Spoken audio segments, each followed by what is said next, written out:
Hello students. तो आज हम कक्षा 9 की शारदा बुक का चतुर्थ पाठ, जिसका नाम है न खलु वयस्तेजसो हेतु, जिसका अर्थ है निश्चय ही आयु वीरता का कारण नहीं होती, का हिंदू अनुवाद पढ़ते हैं।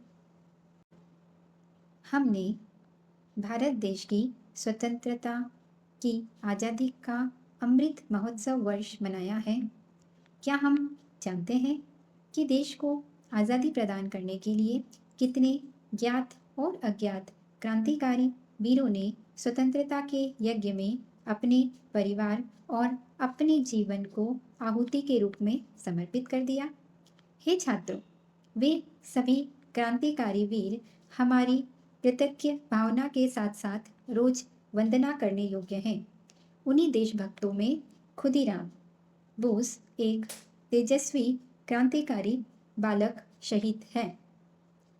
यहाँ क्रांतिकारी वीर खुदीराम के जीवन का वृत्तांत संक्षेप में वर्णित है। भारत के स्वतंत्रता संग्राम के सशस्त्र आंदोलन में बंगाल प्रांत अग्रणी था। उसी बंगाल प्रांत के मेदिनीपुर नामक जिले के मोहनी गांव में 1889 में दिसंबर के महीने में 3 तारीख को खुदीराम का जन्म हुआ। उनके पिता का नाम त्रैलोक्यनाथ और माता का नाम लक्ष्मी प्रिया देवी था। खुदीराम के बचपन में ही उनके माता पिता का स्वर्गवास हो गया, इसलिए उनकी बड़ी बहन अरूपा देवी ने खुद ही खुदीराम का पालन पोषण किया। बचपन से ही खुदीराम असाधारण थे। साधारण बालकों की तरह खेलकूद आदि में उनका मन नहीं लगता था। वे देशवासियों पर होने वाले अत्याचार को देखकर बहुत दुखी होते थे। बंगाल प्रांत में क्रांतिकारियों की बड़ी गुप्त विधियों से अंग्रेज भयभीत थे। भारत के तात्कालिक वायसराय करजन ने बंगाल प्रांत की इस वीरता को दबाने के लिए, उत्साह को नष्ट करने के लिए और देशभक्ति को कुचलने के लिए बंगाल प्रांत का सांप्रदायिक आधार पर विभाजन करने का निश्चय किया। सन 1905 में उन्होंने बंगाल को 2 भागों में विभाजित कर दिया। उसके बाद इस कार्य से न केवल बंगाल प्रांत में बल्कि पूरे देश में जन आंदोलन शुरू हो गए। उस जन आंदोलन का नाम बंग भंग आंदोलन था। यद्यपि खुदीराम उस समय केवल 15 वर्ष के थे, फिर भी देशभक्ति की भावना से प्रेरित होकर वे इस जन आंदोलन में कूद पड़े। अंग्रेजों की गुलामी की बेड़ियों से वंदनीय भारत माता को मुक्त कराना ही उनका एकमात्र संकल्प था। इसलिए वे अपनी 9वीं कक्षा भी पूरी नहीं कर सके, क्योंकि देशभक्तों का जीवन राष्ट्र को समर्पित होता है। बालकों का संगठन बनाकर खुदीराम पदयात्रा आयोजित करते थे। उस यात्रा में देशभक्ति से युक्त गीत और वंदे मातरम के नारे होते थे।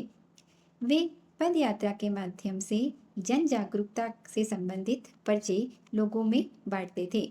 एक बार पर्चे बांटते बांटते खुदीराम अंग्रेजों के हाथ लग गए, किंतु शक्तिशाली खुदीराम अंग्रेजों की पिटाई करके वहां से निकल भागे।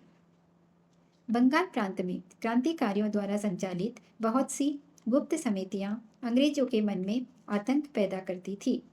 ऐसी ही किसी एक गुप्त समिति के संचालक थे सत्येंद्र नाथ। खुदीराम अपने मित्र प्रफुल्ल के साथ जाकर सत्येंद्र नाथ से मिले। सत्येंद्र नाथ ने उन्हें उपदेश दिया, क्रांतिकारी कार्य करने के लिए शरीर वज्र के समान मजबूत, बुद्धि तलवार के समान तेज और मन गंगा जल के समान निर्मल होना चाहिए। उन दोनों ने, खुदीराम और प्रफुल्ल ने, उस समय गुप्त प्रशिक्षण केंद्र से 8 महीने का प्रशिक्षण प्राप्त किया। बंदूक चलाने में भी वे दोनों बहुत जल्दी ही निपुण हो गए। महाराणा प्रताप के चरित्र से प्रेरित होकर खुदीराम ने यह प्रतिज्ञा की कि जब तक भारत अंग्रेजी शासन से मुक्त नहीं हो जाएगा तब तक मैं जूते धारण नहीं करूँगा। कोलकाता जिले का मुख्य न्यायिक अंग्रेज अधिकारी किंग्सफोर्ड भारतीय देशभक्तों को अत्यंत कठोर दंड देता था। वह इतना निर्दयी था कि बच्चों को भी नहीं छोड़ता था। जब उसका तबादला मुजफ्फरनगर, जिसे मुजफ्फरपुर कहते हैं, हो गया तब उसे मार देना चाहिए, यह योजना सशस्त्र क्रांतिकारी दल ने निश्चय किया बनाई। हत्या की योजना का संपूर्ण उत्तरदायित्व प्रफुल्ल और खुदीराम के द्वारा स्वीकार किया गया। उसके वध की सूक्ष्म योजना उन दोनों के द्वारा ही बनाई गई। 28 अप्रैल 1908 में किंग्सफोर्ड की विशेष गाड़ी, जिसे बग्घी कहा जाता है, उस पर प्रफुल्ल और खुदीराम द्वारा बम फेंका गया। एक महान विस्फोट हुआ और आग की लपटें आकाश को छूने लगी। किंग्सफोर्ड मारा गया, हमारा उत्तरदायित्व पूर्ण हुआ। इस संतुष्टि की भावना से वे दोनों वहाँ से भाग निकले। किंतु हाय धिक्कार! यद्यपि वह गाड़ी किंग्सफोर्ड महोदय की ही थी, तथापि उसमें वह नहीं था। उस गाड़ी में कैनेडी नाम के अधिकारी की पत्नी और पुत्री थे जो मारे गए, लेकिन किंग्सफोर्ड सुरक्षित था। रात भर दोनों क्रांतिवीर भागते रहे, किंतु दुर्भाग्यवश अंग्रेज पुलिसकर्मियों ने उन्हें देख लिया और पकड़ने की कोशिश की। वीर प्रफुल्ल ने अंग्रेजों का विरोध किया और उनसे बदले का प्रयास व्यर्थ हो गया। तब प्रफुल्ल के पास दूसरा कोई रास्ता नहीं बचा। तब उन्होंने मन से भारत माता को प्रणाम किया और वंदे मातरम का उद्घोष करके अपने वक्ष स्थल पर बंदूक से गोली चला दी। इस प्रकार वीर बालक प्रफुल्ल अपने बलिदान से अमर हो गए। अंग्रेजों द्वारा पकड़े जाने के बाद खुदीराम को न्यायालय ले जाया गया। वहाँ वकीलों के प्रत्येक प्रश्न का खुदीराम का एक निश्चित ही उत्तर था, वंदे मातरम।